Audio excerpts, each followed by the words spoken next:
first got our Oculus kits, I was kind of prepared for it just to be like the next level in, like it's just gonna be more immersive.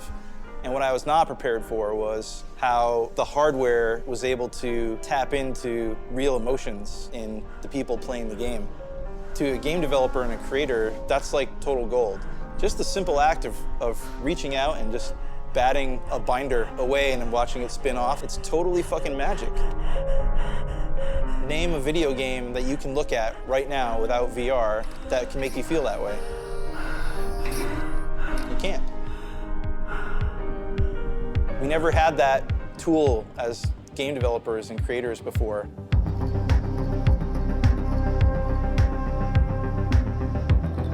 We all love being entertained. We all go to the movies, we all play video games.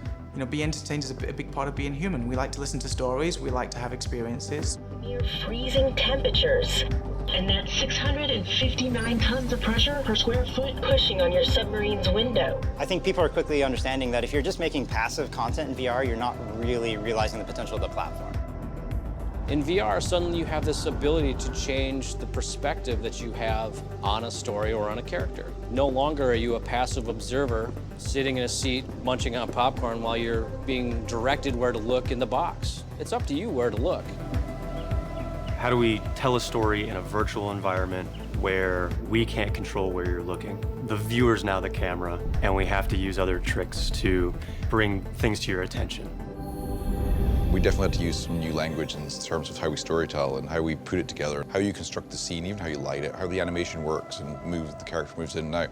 You know, we have no camera cuts. You know, my bad interview here will be edited down into something that makes sense for people later on, and you'll cut shots out. We can't do that in VR. If you've got a character that's, you know, delivering a performance or telling a story prior to a section of gameplay, then you're not going to be able to cut that into pieces because you don't know where the audience is going to look. It has to be fluid and act just like the real world.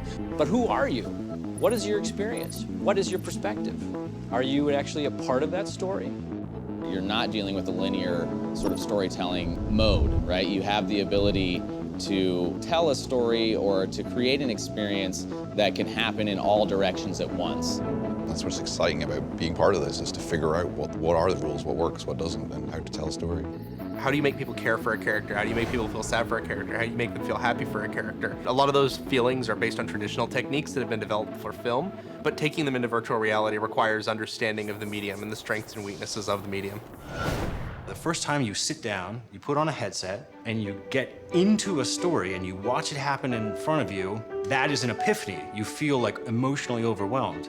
And then the next step is the first time a character in that story makes eye contact with you, it'll almost knock you over. I got invited to see the Henry story from the Oculus Story Studio.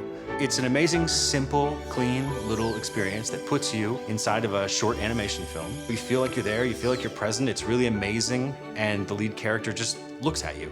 I can get up and walk around, and he can still make eye contact with me because he knows where I'm at, so I'm in the story. Because you are there, so something should react to you. You don't necessarily in an obvious way, you don't have to get a score or anything, but the story can evolve around you. Soon, you will be a part of whatever world someone can create for you, instead of just passively watching it.